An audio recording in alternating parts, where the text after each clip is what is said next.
Good morning mga kaibigan. Tayo ay gagawa ngayon ng butchi. Papalamanan ko siya ng cheese. May halo siyang kamote. Kasi para kahit malamig na ang butchi ay hindi siya makunat. Hindi siya matigas. Pagugulungin ko dito. Gulong-gulong, gulong-gulong, gulong-gulong, gulong-gulong, gulong-gulong, gulong-gulong. Pagugulungin natin siya sa linga.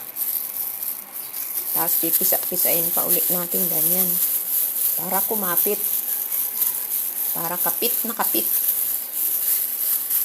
Dapat nga medyo babasain. Ito pa ang pangalawa. Ubi naman ang ating gagawin. Ito. Hindi naman siya kailangan kutsarain. Kasi didikit pa sa kutsara. Kaya direct na natin siya dyan. Dilutin na natin yan ng magandang maganda. Balutin natin siya ng puti. Yan ay purong malagkit. Ang pambasa diyan, maligamgam na tubig. Galing sa termo, dagdagan mo ng konting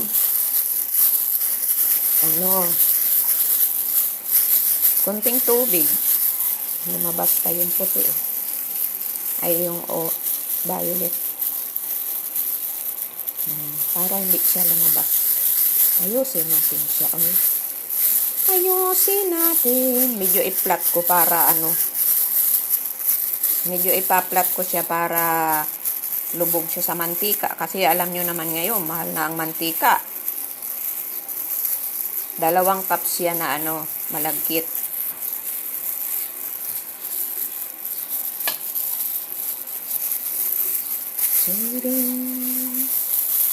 Ang mahal na rin kaya nito pag bumili ka ng ng butchi sa isang mamahaling fast food. Ipa-platin ko na lang pala. Hindi man siya bilog na bilog pala. Kasi pag bilog na bilog, hindi siya lulubog sa mantika. Kasi hindi ko siya nilagyan ng maraming mantika. Ang mahal na baga ng mantika ngayon. 185, isang 1.5, yung malinaw yun. Malinaw na mantika. Ang isang bilog nun, 46 dyan sa tindahan. Makakatipid kasi pag sa palengke, kasi isang 1.5, 185 pesos. Halos 5 bote rin ang laman. Ipaplat ko pala ito.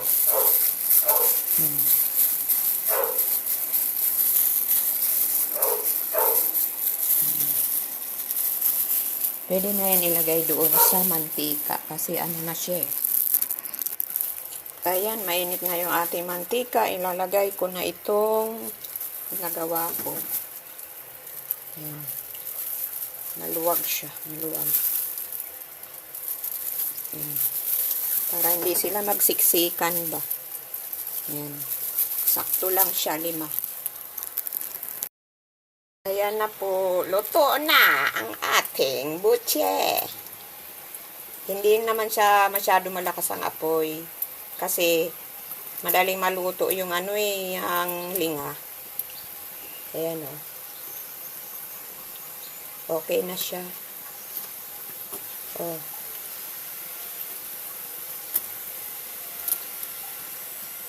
Kukunin ko na yung isa. Alin kaya dyan yung cheese? Puti pa yun. Pero ito, ube. Ube yan. Ito siguro yung cheese. Kukunin ko na. Para mabuka. Maibuksan. Ito na po siya. Bibiyakin na natin. Ito yung cheese.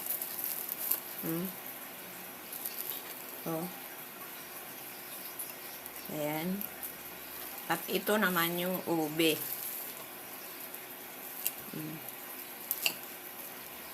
ubi, umuusok-usok pa. Ayan o.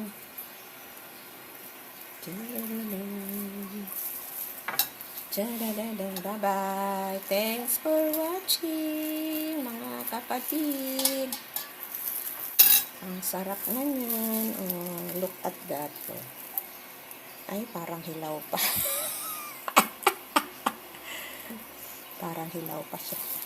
Pero ito, luto na siya. Dapat talaga manipis lang. Para sure ball siya na lutong-luto. Ninipisan ko na lang itong mga hilaw pa na to. Para lutong-luto yung ano niya. Ang sarap na eh. Lasa na siyang linga. Ayan yung naiwan sa kawali. Kasi inaango ko na yung dalawa ba. Para matingnan natin kung okay siya. Ayan o. Dapat pala ganito siya ka-brown, medium brown. Kasi yan, tingnan mo yan. Babasain pala yan. Babasain bago idadais sa linga para sa tauwaya. Kasi para dumikit yung linga, pitin natin yan dyan. Para maluto yung gilid. Yan. Ayan na po. Thanks for watching. Ayan na po ang aking niluto. Ito yung ubi, ang palaman. Ayan o. Ang lambot-lambot. Hinahaluan ng nilagang kamote. Ang malagkit. Tapos ang nilalagay mong tubig yan ay maligamgam. Ang isa pang palaman yan ay cheese. Oh. Cheese. Say cheese. Say cheese. Oh, diba? Ang lambot. Oh. Ay, ang lambot. Ganyan kasarap ang ating niluto. Kasi pag may halong kamote, kahit malamig na ang inyong butchi, ay malambot pa rin. Tingnan nyo naman, oh, nagpa-floppy pa yan. Floppy. Baka akala nyo madumi ang kuko ko. Ganyan po talaga ang kulay niyan. Kasi bata pa ako, may ganyan na ang kamay ko. May kanto ba ang kuko? Naiya nga rin ako. Kasi may kanto yung kuko ko, tapos maitim. Pero malinis yan. At gumamit akong gloves sa pag bilog-bilog niyan. Kasi ayaw kong mabust. Kasi may basher baga dyan. Yan na po. Masarap na ating butchi. Wala akong ginamit na asukal yan. Matamis siya. Gawa ng ube. Ito naman kaya ang cheese. Ito oh. Ito. Siyempre maalat-alat. Kasi may cheese yan. May sumobra nga akong isang cheese. Ito. Hindi bilog ang ginawa ko para tipid sa mantika. Sobra ng mahal ng mantika ngayon. Hindi naman yan pambenta.